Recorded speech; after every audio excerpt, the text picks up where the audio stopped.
where I live. It's where I was getting down. I was 8 years old riding a big wheel up and down this block. You wasn't a real graffiti writer if you ain't steal your paint. So we had practice sessions of racking, of stealing paint. What was that spot on Canal Street? We stole everything. Pearl. Chris put it on and he was like, yo, this is whack. And I said to D Nice, what does whack mean? And he was like, never mind him. Keep going, keep doing what you're doing. And then I got a chance to. This is how we met. This is how we met. This is the spot right here where DJ Kool Herc had his equipment for hip hop's birthday. The cultural migration of hip hop. What we were doing here today, just for everyone who just came here as well, we're closing hip hop's 50th anniversary. We're closing hip hop's 50th anniversary with a march through the Bronx to raise the volume, raise the voice on nonviolent conflict resolution, solving your problems without violence, and urban health, which, by the way, go together because, and let me say this too, just today, August 11th, 2024 today, as we came into 1520 at about 7 o'clock this morning, there was a shooting right up the block. I heard. This morning, cops ran in here. Yo, y'all hear something? Y'all see something? No, we didn't see nothing. This is what it's down the block. They ran down the block. Ambulances going down the block. So, and this is today. 3 days ago, 6 people got shot in the Bronx as well. So here's hip hop trying to close its 50th anniversary with a message on nonviolence. We're looking at our future. How do we deal with ourselves in the future? And we're right on time.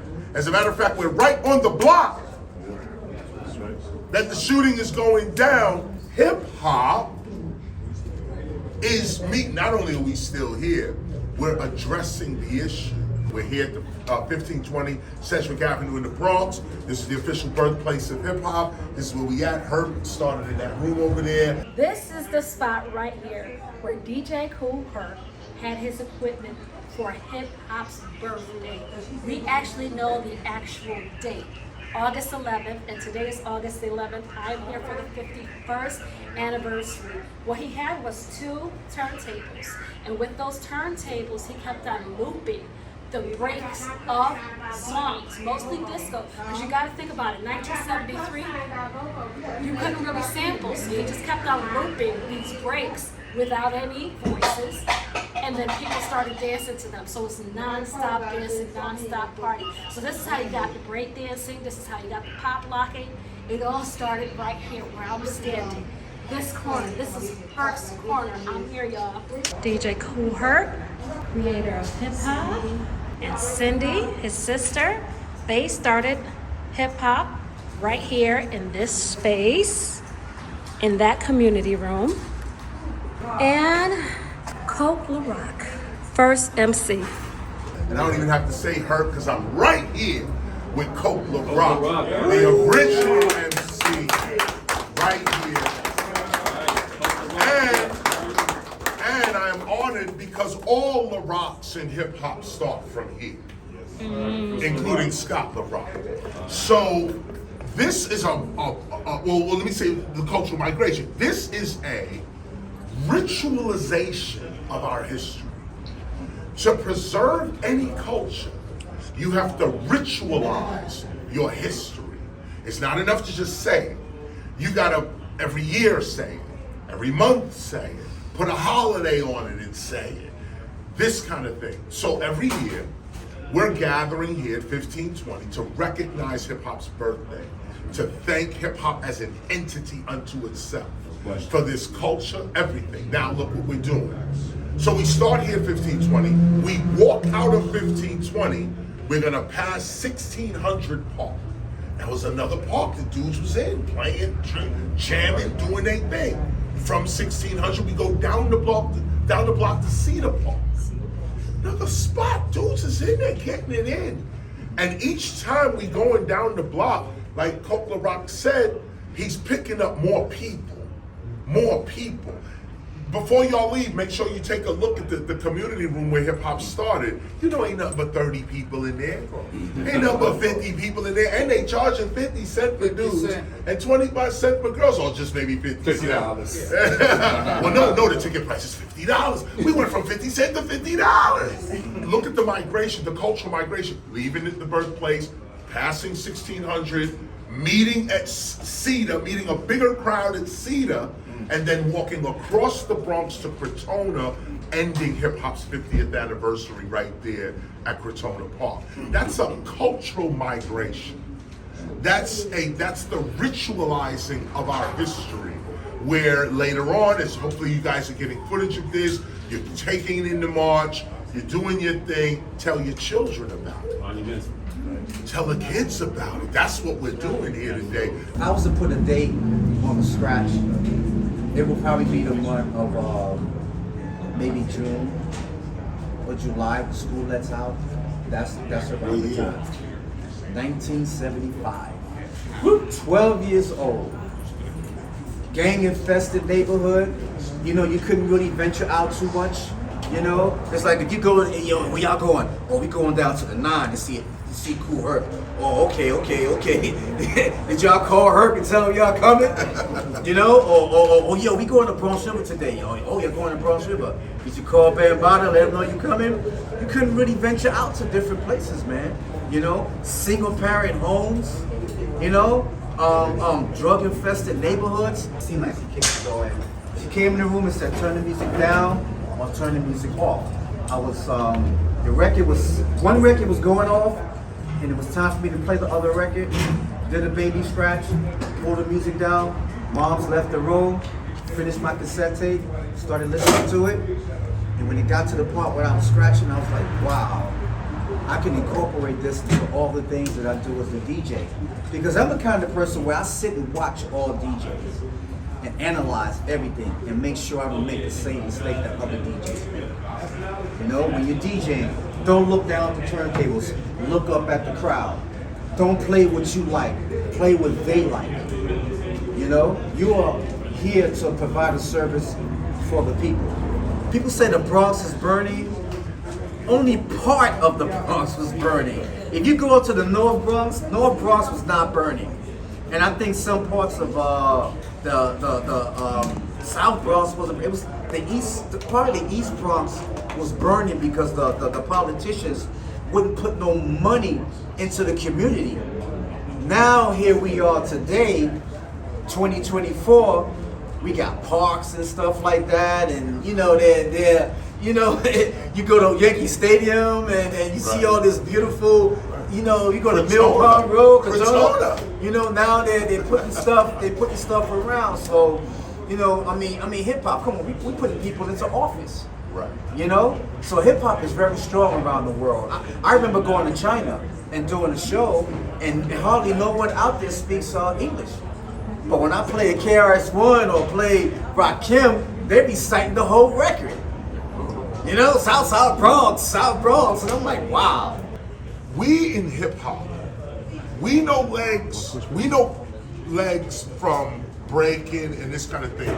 But in hip hop, the movie Flashdance, the cultural change that this man made in our minds, everything that hip hop did was not important.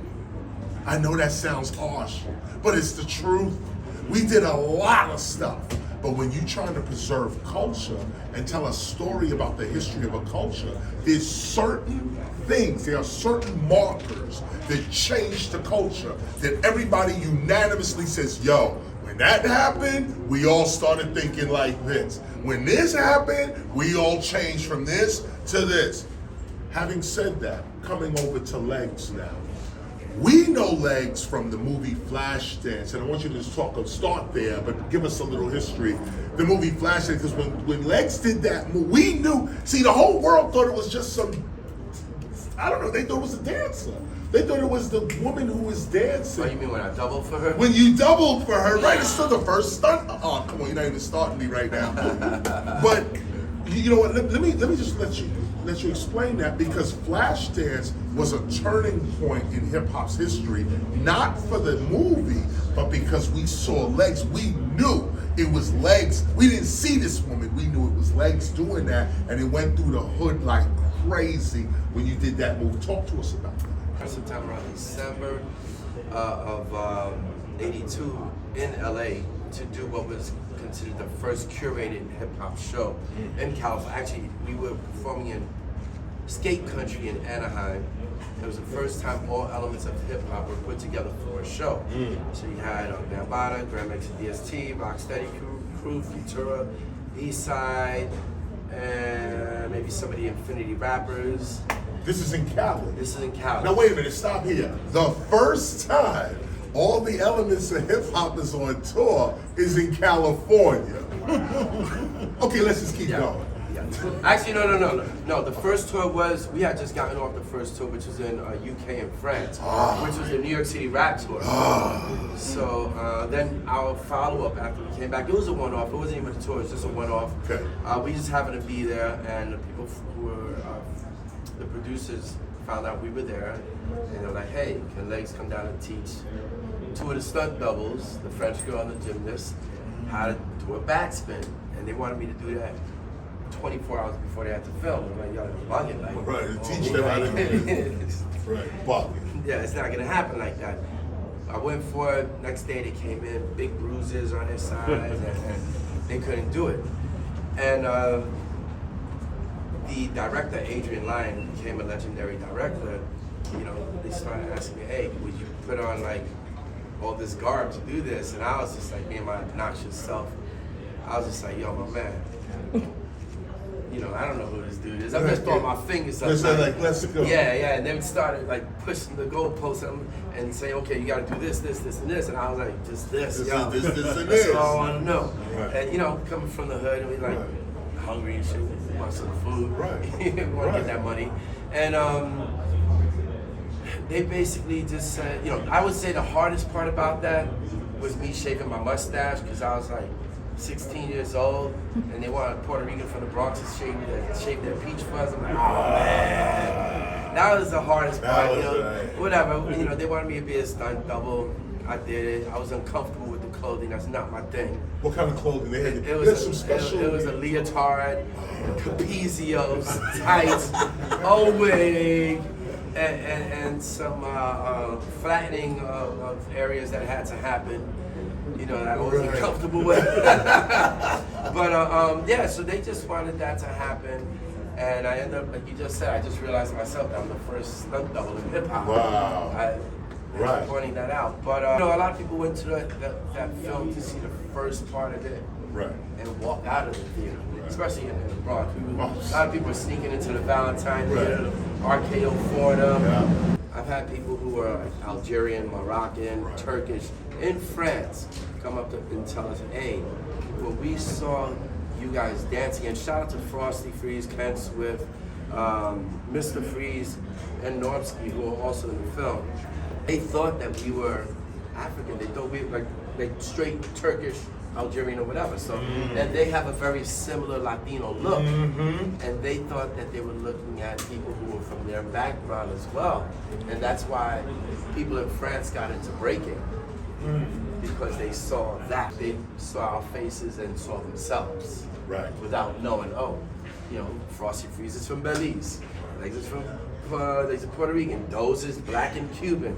So the diversity in there caused a certain look of us that made other people from the same kinds of communities that we come from feel like, oh, we could do that. That's us right there. Right. Mr. Freeze? Mr. Freeze is French. And Jewish. Yes. I would say when you look at French Jew. Yeah, French Jew, and his parents were raised in concentration camps. That's how they met. Like His parents had the actual number on. Yes. Wow. Yeah. Wow. And they're breaking this. Yeah. Their son, a French Jew, Yep. is breaking with Rocksteady. Yes.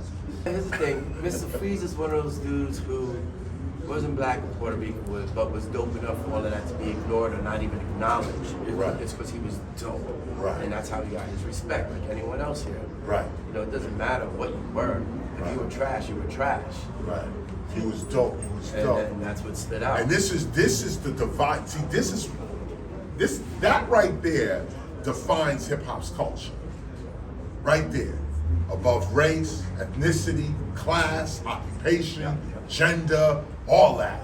You dope, you dope. You whack, you whack. That's it. Rocksteady was, and a lot of people think I'm the founder, and I always have to correct people. I'm not the founder of Rocksteady. Jimmy D and Jimmy Lee, who were pretty notorious stick-up kids in the Bronx back in the days. And they started Rocksteady. They were originally in a crew called the Bronx Boys. And Bronx Boys was more about being graffiti writers. And one day Jimmy D and Jimmy Lee, who would always be referenced as like, y'all gotta stay steady, battling all the time. And one day they go writing graffiti with some of the guys from TVB, but it wasn't really what they were interested in. They just wanted to be B-boys. So the next day they're like, yo, let's just start a crew, you know, call it Rocksteady, because breaking was also called rockin' back then. Yeah, how did you come with that? They come with the name Rocksteady. Why that? I mean, think about it, a rock, y'all. Don't stop, y'all. And when you talk about breaking and that those moves in between the moves, it's like when you're going salsa, you can't just do salsa. Right. No, you gotta get out. That is, to me, Right. that element that represents the soul, that really shows that you're rocking. So because they were always Moves steady. in between the moves. Right, yeah. It's almost how you can do your style of rapping with that in-between beat style. That's, you still have to be able to rock to do that. If you ain't rocking, it's gonna come off real bad. Right. It's basically starting to add people like JoJo, a guy named Weebles, Trace, and they just started to grow the crew. Maybe like 5 to 7 people at most. Myself and my cousin Lenny Len were the last people to be put down with the original squad. Wow, one of the last. Yeah, but that we're talking about in the Bronx, a few people. This is before I met Ken Swift, those, anyone. Give me some years. Oh, that I joined Rocksteady in '79. I Okay. started dancing in '77. First time I saw a break-in was '76 because I lived over there on Garfield Street by Mayberry, where Africa Islam lived on the same block. Yes. So my brother and Africa Islam were part of the organization, which eventually became Zulu. So I saw that in '76. And the only reason why I remember that was because that was the year everyone in the Bronx, was the Bicentennial year, everyone was painting their fire hydrants. Yeah. You know, I remember all of that stuff. Yeah. Hold on one second. Speaking of, You know what? I didn't want to miss that part you just said. Painting the fire hydrant. red, white, and blue. Red, white, and blue. It was a centennial year. Bicentennial. The bicentennial. They changed the quarters. The little quarters, and everybody was painting the thing red, white, and blue. They had the $2 bills as well. The $2 bills came out That's right. during that time as well. This is culture. And this is when, and they're still saying Puerto Ricans weren't there. Come on. Don't go there. Get me started. Don't get started. Yeah, but those are things you had to have lived to understand and Right. be able to reference consistently. Right. You had to live that. And I want us to take that in because you just dropped a major jewel about this, the in-betweens of the culture. The in-betweens, that's the real defining part right there. The term we got is hip-hop. You're back, Joe! In the building! Joe is in it! You better hurry with the chair. Joe Crack in the building. Yes, indeed. On this side. Yeah. You got it. Gotta pull back. Come on. You gotta do that.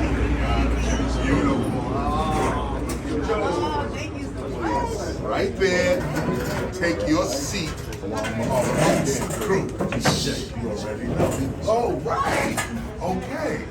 Thanks for the name. So, this cultural migration, we Newark, New Jersey, and this is gonna segue right over to my G right here. But we're looking at the cultural migration. Like I said, we're passing certain parks as we walk through the Bronx. We arrive at Crotona Park. As I mentioned, Temple of Hip Hop. We're at 55 Ludlow Street, Newark, New Jersey. We started looking at the real preservation of hip hop as part of a landmass, as part of hip hop having its own land, really, section. Before we start buying land in that sense, we started smaller because we have to learn how to govern cities. We have to learn how to govern, period. Because I say this with Periana's right, Miss Sanchez right next to me, 14th district. This is the real right here, okay?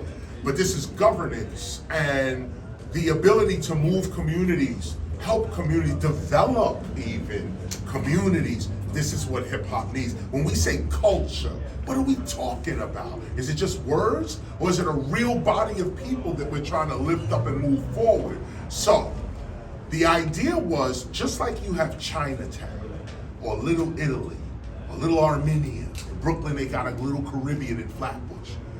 Why can't we have a little hip hop in every city in the world? Yeah. How about that? A little hip hop, just a little, just like you got a little Chinatown, so on. Give us a little section, the most deprived section of your town. Give it to hip hop. And so we could centralize hip hop in a section of a city, bring jobs into that section, investment into that section. All the entrepreneurs that work with hip hop have a place to set up your business. We're attracting global tourism as well to the city. So Newark, New Jersey, Mayor Ross J. Baraka was the first one to accept our proposal. He said, take South Ward in Newark, New Jersey. South was a place, North Ward, East Ward, West, the South Ward of Newark, New Jersey. He said, let's call that Hip-Hopia. Could you imagine? Hip-Hopia. Call that section Hip-Hopia, erect a temple in that section, and let's start centralizing the wealth and the knowledge of hip-hop in an area. This is one concept. This is to be franchised everywhere. Chinatown is everywhere. Little Italy is everywhere. Anyone who wants it can have a Little Italy somewhere, can have a little Chinatown somewhere. Same thing with hip hop. We would hope to have one in Paris, hope to have one in Berlin, in Ghana, in Tokyo, in Hong Kong, wherever. So we arrived, this cultural migration, it starts at 1520, goes over to 1600 Park, goes over to Cedar Park, goes over to Crotona Park. We know that hip hop then left the Bronx and its commercial success winds up in New Jersey. How do we go from Bronx to New Jersey? Crazy, but this is the real history. And so to ritualize our history, we do the same cultural migration again. Walk through the Bronx, go through the parks, but we're gonna end actually in front of the Temple of Hip Hop today. Now the Jersey piece is huge. The Jersey piece is huge when it comes to hip hop's history, because not only is Jersey the backyard, they say, the Garden State, the backyard for New York, but all of us know in the early days, if you rock in New York, you had to rock New Jersey. Fort Lee, Inglewood, Patterson, Teaneck, Teaneck. I should have said that first. Yeah. It's actually a record company. The Isley Brothers. The Isley Brothers and Teaneck. And they lived in Teaneck. Huge history there. And I lived in Teaneck. And so, you know what? Let me turn, and you actually, you know what? Yeah. Now I can come over to you real quick. This is Master G from the Sugar Hill Gang. The Sugar Hill Gang begins out of Sugar Hill Records, Inglewood, New Jersey. And this is our Jersey connection here. The first time we get a really big commercial success is this song called Rapper's Delight. And it comes out, it's huge. This is another cultural change for hip hop. Everybody's song is not culturally relevant.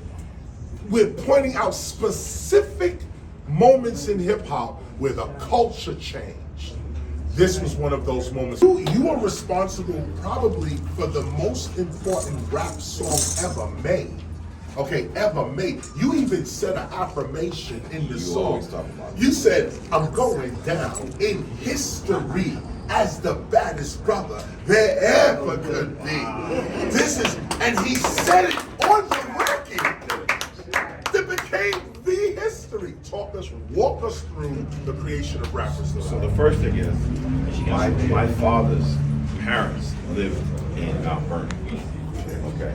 and my mother was from Bed-Stuy, Brooklyn. So my parents met, and my parents met in those days. When your parents did all right, they wanted to get you out of the city and bring you to the suburbs. So that's what happened. When they met, they decided to move us to Teaneck, New Jersey. So that's how I left New York and went to Jersey. In Jersey, when the hip hop scene was blowing up, we were getting it word of mouth. You know, we were getting it through other people. And I had got the idea to start DJing and doing parties. So I was DJing and doing parties in Englewood and Hackensack, New Jersey. And just by happenstance, I was in Englewood one night. I walking down the street, Palisade Avenue, for those of you who know Englewood, and Sylvia was in front of a pizza parlor looking, because she had heard Starsky. Shout out to Starsky. I always get choked up when I talk about Starsky. She heard Starsky at Harlem World. And at the time, it wasn't on the record, but she had the facility, because those of you that know Sylvia remember Pillow Talk and Love Is Strange and all of that. And so she started looking for rappers in the area, and I just happened to be there. So at the time, Hank was in the pizza parlor. She was listening to Hank, and then I walked on the situation. Roll the script. We used Good Times because, of course, in '79, Good Times was the breakbeat of the summer. So anybody that was doing a party was spinning Good Times. And the reason why the song was no words is because it was duplicated like it was at a party. You gotta remember, there was no sampling in 1979. No record had ever been recorded. So what she did was duplicate what she was told. She said, okay, and then that's what happened. So, you know, Mike also came in, and so she decided instead of choosing one person to choose the three of us, me, Mike, and Hank. Now, we didn't know that Hank knew what was going on over here. So everything that happened with Hank, we found out later on. Yeah, so that's a whole other story. That's another story. Yeah, but Mike, of course, was with a group called Sound on Sound, and I was with a little group called Phase 2.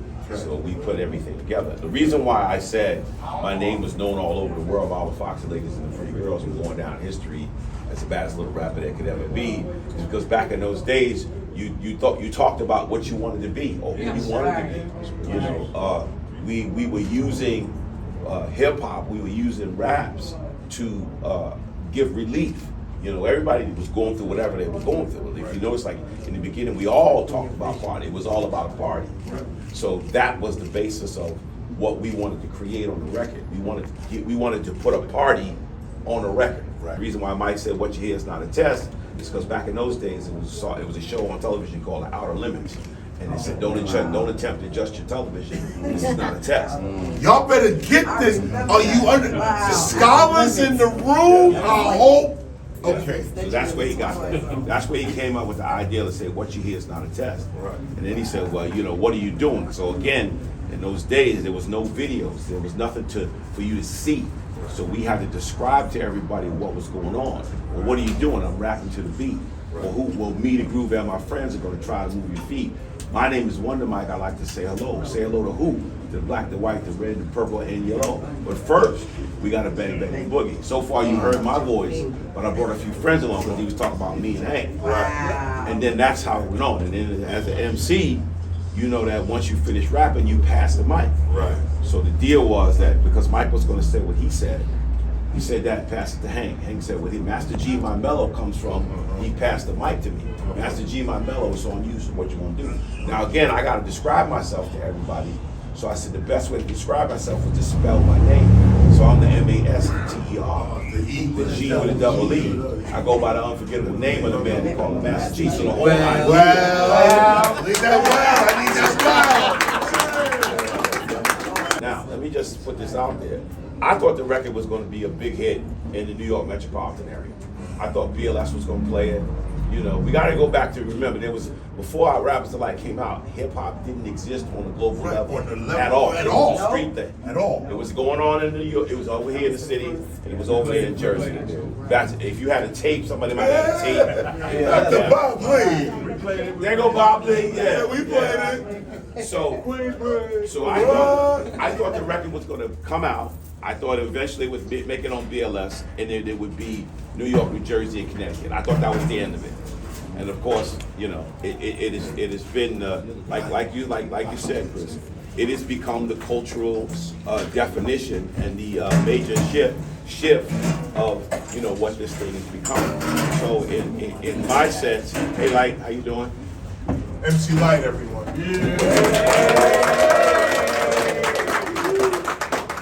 So as far as I'm concerned, I really feel like the importance of B. Mike and Hank bringing, the music to the world is extremely a huge responsibility, even to this day. So I feel like we're kind of like ambassadors of this art form, because we have literally been on every corner of this planet doing this. I mean, I'm getting ready to go to Amsterdam and Belgium in 2 weeks. I was just in Monte Carlo last month, and in London. They gave us a plaque in the streets in Camden Town. And we're right next to David Bowie and Amy Winehouse. There's a plaque in there. And so there's no way that I could have ever imagined that this would be the outcome of what we did, But every single day I'm honored, and it's a privilege to be a part of it. And the whole idea of even me being here in the Bronx, I really feel connected to preserving the legacy and perpetuating the positive energy that is directly connected to what we're doing. I know Joe as a graffiti writer. And while we're sitting here in this cultural experience, I want to hear from Joe in terms of that graph, because, let me tell you a story real quick. Joe, you and I was with Source Magazine early on and the Tax Crew. And we was bombing. We was going around bombing. Well, I'm not going to give it away, but we was going around bombing and putting our names up. And we was with there was a Source Magazine that just got started, and a couple other people was with, and then Tax Crew was with us. So we're going around so Joe putting up crack, putting up stuff, TAT, putting up their joint. So I go and I put my joint up, and it was whack. And it's like, you're an artist, some days you get it, some days you don't. But this day, I needed to get it, and I didn't get it. So I'm trying to work in my K, I'm trying to get my R, it's whack. I'm there with Tax Crew, the best in the world, okay? The best in the world. Bio, Brim, BG, Nicer, who got Nicer? Come on. Best in the world. I'm with these dudes putting up whack shit on the wall. It was crazy for me. I felt horrible. Joe is over here trying to help my piece out. I got photos of me and you, Joe. You trying to get the red over the black. It was crazy. I'm feeling distraught. Bio comes over to me. I said, Bio, I can't get the K right. I can't. Bio said, hold up. This is your style. This is not whack. This is not. He gave me enlightenment right there. I'm trying to be like Joe and like TAT. They putting up crazy shit, okay? No, Bio came and said, nah, don't change it. This is your style. Ain't nothing whack in art. There's no failure in art. There's no whackness in art. This is the presentation of yourself. I gained enlightenment right there. Right there. And I was like, you know what? This is my style. It's not so bad after all. And it was a change of consciousness right there about trying to bring yourself up to some kind of standard and forgetting who you are in the process. So I say that at the top because Joe here influences a lot of graffiti writers. He's an MC, we know this, but a lot of writers know Joe. I remember Joe, I went to one of your album release parties years ago. He was in the Bronx somewhere. Rick Ross was there, Slick Rick. Everybody, we was there. Jimmy's Cafe. Jimmy's when it was still Jimmy's though. Right there. Rick Ross and Slick Rick and Room Full of Legends. He walks in with Revin. Y'all like, who's this? Revin. Nah. I was like, yo, Revin is here with Joe. Revin is one of these dudes, he was up everywhere. If you in the Bronx, you know graffiti, you knew Revin. Joe just walking nonchalantly with this dude who just done tore the Bronx up. Okay, this dude is right here. Okay, walk in. I'm like, yo, Reverend, what's up? I'm trying to get this dude autograph, okay? Like, yo, this is what it is. I saw you doing a piece in Miami the other day. You did a nice little piece. Talk on that. 4 boys. To be honest with you, is the only thing I fear going to jail for still to this day, because I'm so addicted to writing graffiti, and they starting to smash the trains. I'm not advising y'all to do that, but every day I gotta fight myself not to smash the train and pull out a whole car. Word. I'm like, yo, I don't think Kamala Harris was There goes the key to the city. Well, graffiti's so addictive, man. And so I grew up Gizmo, Cosmo. Reverend was like the biggest legend from my hood, and B. And so I just grew up just loving graffiti, man, and expressing out, you know, just like he breakdanced, he DJ'd and UMC'd, you know, graffiti was expressing ourselves, man, and it was another form of getting up. And so everybody was out for fame. Right. So people would hit the trains, and then you look at the train go by, and your name is on the train. You wasn't a real graffiti writer if you ain't steal your paint. So we had practice sessions of racking, of stealing paint. What was that spot on Canal Street? No. Canal, We stole everywhere. Pearl. We stole everywhere. But you wasn't a real graffiti writer if you ain't steal your paint. So we be in the crib, we made our own rack, and we looked like we was like racking paint. Loose coats. But you know, just hip hop in a whole started out from here, and me as a little kid, just being a fan, I was a part of hip hop history. So Mr. Ness lived in the building right across from my grandmother. Ruby D, one of the first Latino MCs, lived across the street from me. Starsky lived in my project. Sha Rock lived 2 blocks away on Prospect Avenue. So I'm birthed. I thought you was good. So if Melly Mel would have introduced me, he would have said, we don't look at him as Fat Joe, we look at him as Little Joe. So my brother was a crate boy. He would carry the crates for Grandmaster Flash. Wow. So I'm like the little kid, they would be like, yo, get out of here. I remember I seen, who was it, Willie D and Whip, right? And they were like, yeah, we know you, you was the snotty little kid from the blue court, from, you know what I'm saying? Yep. So it was just, it was just incredible. And his record was the first record we ever heard go viral. So, Sugar Hill Gang, and of course, Furious 5, The Message. Yes. So meaning that I remember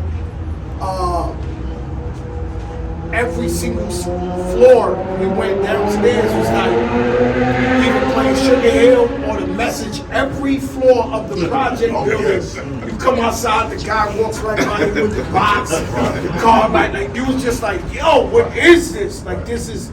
So, you know, the Bronx is a special place because it was all birthed out of this. Yes. You know what I'm saying? And it went on to like, it just don't make sense, right? Like, so I'm explaining to my guys when I pull up this morning, I'm like, yo, you know, started here. Started 3 places, right? So I'm giving the whole history lesson to my guys, like, yo, you know, this really started. Nobody can understand.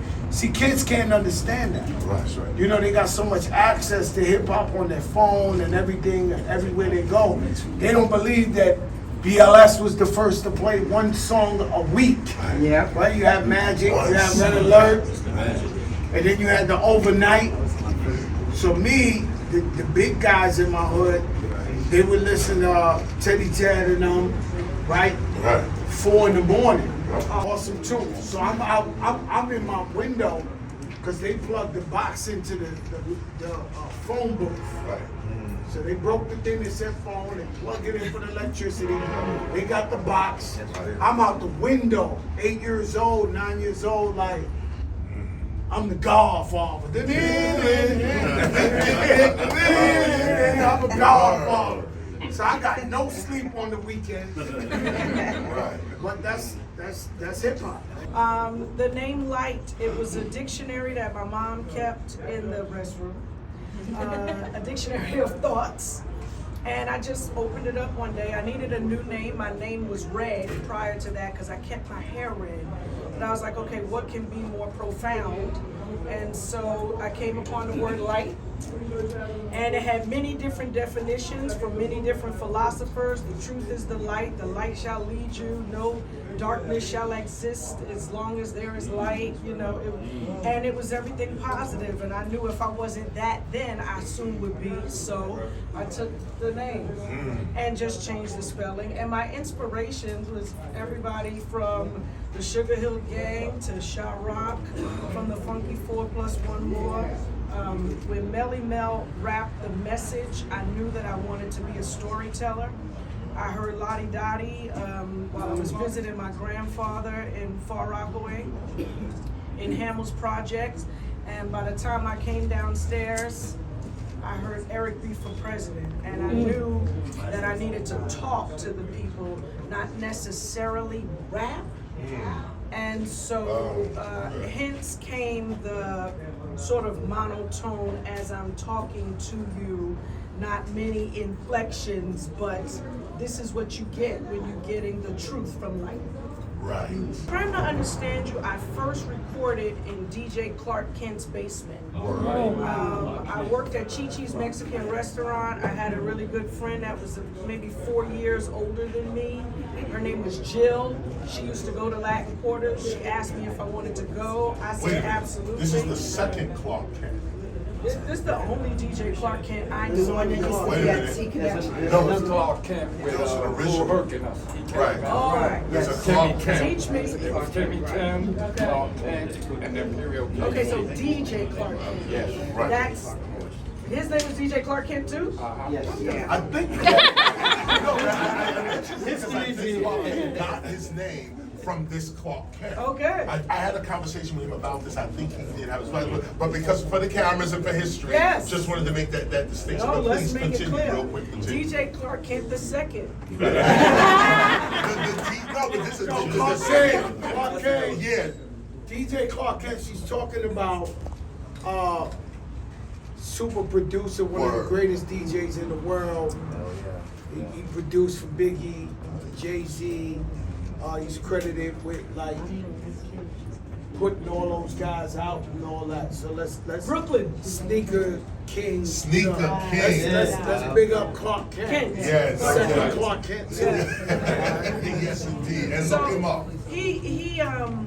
He respected that this 17-year-old wanted to get into the studio, so he made it possible. I went down to his basement at 17, not knowing anything, you know. I just had trust in the Lord on my side. All right. And he seemed like a really good guy, and he was. And so we recorded I Cram to Understand You, and that was the tape that I would walk around with. And it just so happens I was at the show, around with. And it just so happens I was at the show, I was at a show at Union Square where you were, and D Nice had always been really supportive, and I let him hear it. He was like, "What you got there?" And I let him hear it, and he was like, "Oh, this is dope." And Chris was walking by, and he said, "Yo, Chris, listen to this." And Chris put it on, and he was like, "Yo, this is whack." And I said to D Nice, "What does whack mean?" And he was like, "Never mind him. Keep going. Keep doing what you're doing." And then I got a chance to. This is how we met. This is how we met. Actually, I don't think you knew it was me. No, I didn't. You were standing right there. I was standing there, but you were like, this is whack. In any case, I didn't let that stop me. No, of course not. Of course. Male to testosterone. Right. Well, of course, you had just came off the stage doing South Bronx. Oh, I was high. I was straight high. So, in any case, I got a chance to go into the studio in Staten Island. They told me they were looking for a female MC. I didn't know it was an audition at the time, but it was 9 guys in a basement. By the time I got there, they was like, "What you gonna do?" And I was ready, because George Lucien from Full Force, their father, came to my house every Saturday and gave me that brush, and I rocked salt and pepper in that living room, and I got my voice strong enough, so by the time I got to them, I was ready. They was looking at me like, who the hell is this? And we recorded I Cram to Understand You that night. Wow. The first night I met Audio 2, he did the beat on the Tascam, I rapped it, and that was it. All right, so I'm BBJ. What I'm saying is what we call putting the six in the mix. Faith, family, fun, finance, fitness, and fellowship. That's the future. I'm just gonna say that we got to keep on perpetuating positive energy, man. We gotta let people know, man, beyond all the negative, because you can't get around it, we need to enforce and really, really accentuate the positive, what we have right now, what's being created. All of these different personalities coming together, man. This is what it is that we want the world to know. Lucky Blaine, come on, get in. This is the birthplace of hip hop. We're doing 51 years of birth of hip hop, celebrating this glorious day where all of us with unity, love, and peace. Now, what I want is for the near future is that repeat every year what we're doing now as all mentor, all powerhouse, all people that want to take forward to take these young generation and empower them and give them something to have a platform, and that's what we're building right now, but every year to keep on. So this is what I call the 51 birthplace. It's called really the birthday of hip hop. It's the first birthplace of hip hop because we passing the torch to them. I'm Coke LaRock, the first MC of hip hop, and I gotta treat it like Jerry Butler said, never gonna give you up. I got to. Oh, you got to say something. Man. Fiorina Sanchez, city council member. I feel like I'm just checking something off my bucket list right now, just sitting here with y'all. Like, this is same, like Fat Joe grew up, just like y'all were the soundtrack of my childhood, of the Bronx. You're the soundtrack of the Bronx. And I think the future is making sure that people still know that, making sure people remember what the roots are, the education, the health, what we're marching for today, the peace. That's the future that I hope for. Health, peace, life. I'd like to walk away with some messaging so that wherever I am, I can give that message, just as Kamala is saying we're not going back. Yes. We need to say what hip hop is and what will be, and as soon as I have the messaging, I'm out there with it. Grand Wizzard.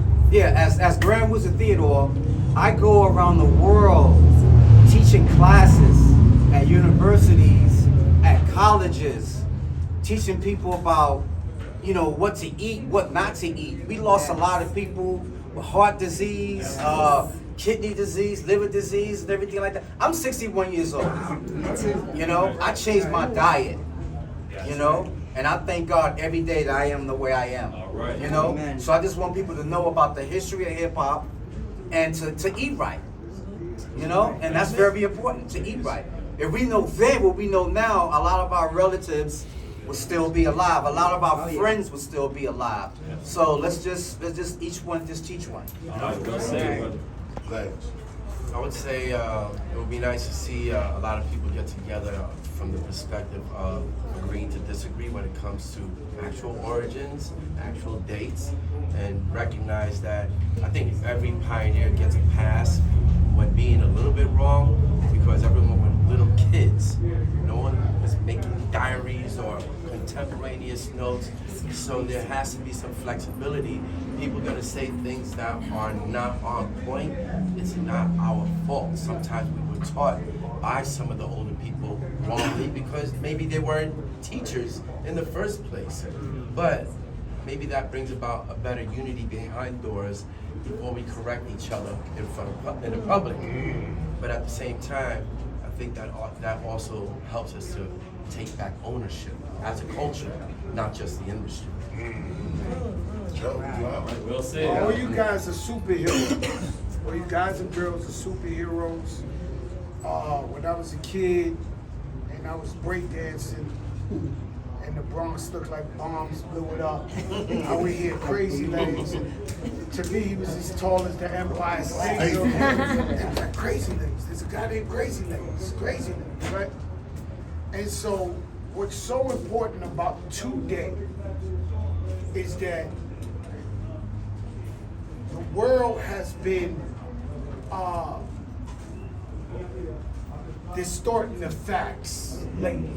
Not just in hip hop, in everything. They taking videos of Michael Jordan talking about he didn't have 7 steals, and they playing the video showing, hey, that was a fake steal. That was and so what's so important about us all getting together, all generations, is keeping the culture intact and keeping what hip hop history is factual. Yeah.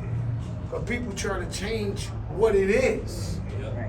You know, and so when everybody got the power of these cameras to do their own type of documentaries and switch things up, that's when the truth gets distorted, and before you know it, the Bronx never started hip hop.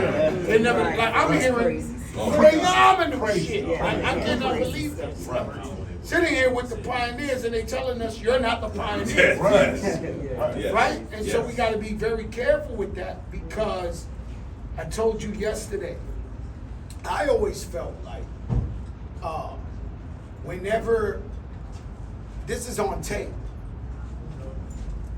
This is on tape. So 30, 40 years from now, a kid could look at these videos and say, yo, it went like this. I seen them there.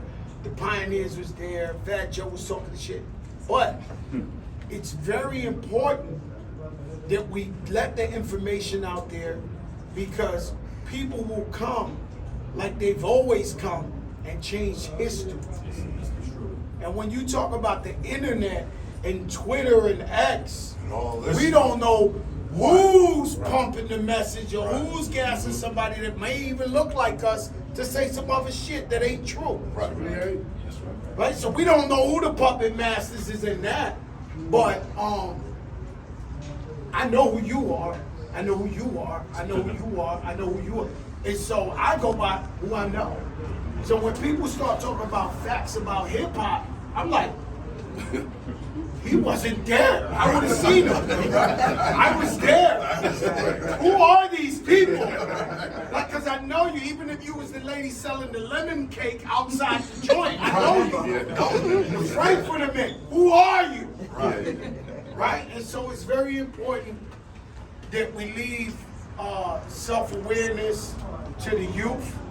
Also, I advise all youth to go independent, own your own music, so we can take hip-hop back. Because as much as we talk about hip-hop culture, unfortunately, financially, we don't really own it. So let's at least tell the youth, hey, we got a bad deal. When you have a chance to own your own masters, to own your own record label, to own your own IPs, your own guests. Don't fall for the same trick that everybody fell for a million years. That's real. This is where it all started. This is the community room. 111. Excuse me.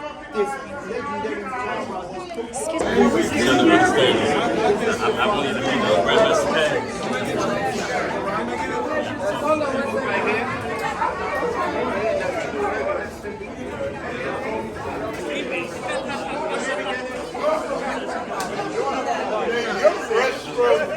Right up the big for that box.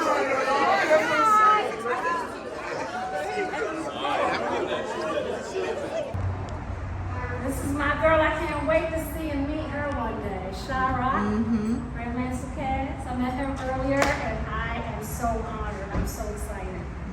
Sure, that's what we're about. Yeah, knowledge reigns supreme over everybody. It es mi héroe,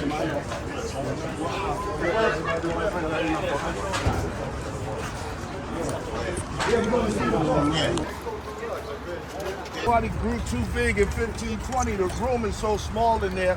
When Herc used to come outside, we bring the set out here to 16 Winter Park, right out here, set up right over there in that corner, and just play music all day. My first remembrances of park jams or other jam is coming here. Okay, if you remember in the documentary Rhyme and Reason, I came what brought people right in here. Like, that's 1520, but this is where you came outside first before Herc went down the street of Park. Let's go. It's I was getting down. I was 8 years old riding a big wheel up and down this block right here, as a matter of fact. And so we live here in the top floor here at 1600.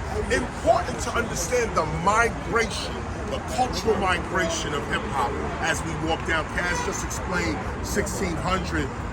Just explain, well, 1600's Park. This is 1600 where I used to live in. Everybody used to come and play and this kind of thing. Big up to Scott LaRock.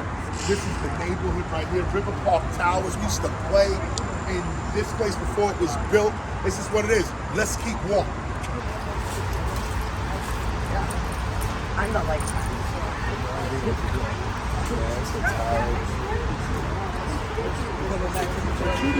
Actually became friends with Warriors, come out to play, yay! What? Y'all doing that? Y'all making up shit around. You already know. Right, but your man super fly.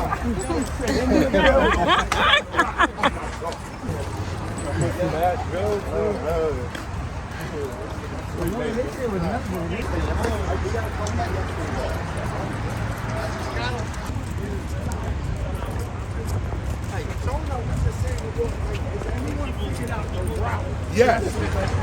Yes. NYPD gonna meet us in a minute.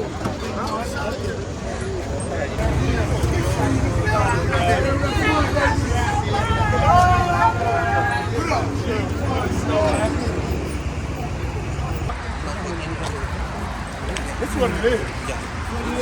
This is what it is. Yes. Where's your 3X? Good. Oh, I can't fly. Perfect. Oh, there's a whole other crew getting ready to meet us. Wow, look at that.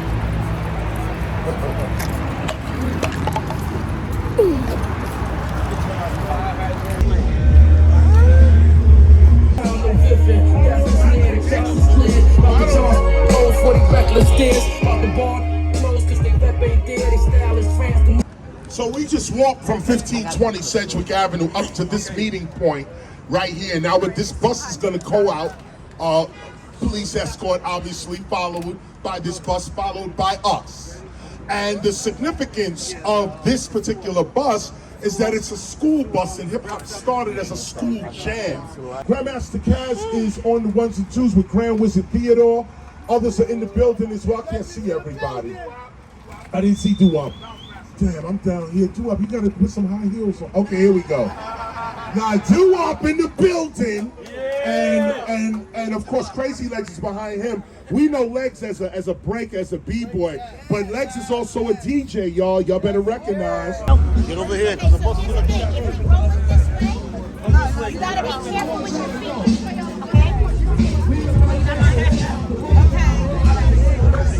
Lyte is walking with us. The legendary Coke LaRock. You can't say Sedgwick Avenue 1520 don't say Coke LaRock. It's solidifying the culture and bringing about cultural awareness to our people. Yes, yes. Stay behind the barrier. Stay behind the barrier,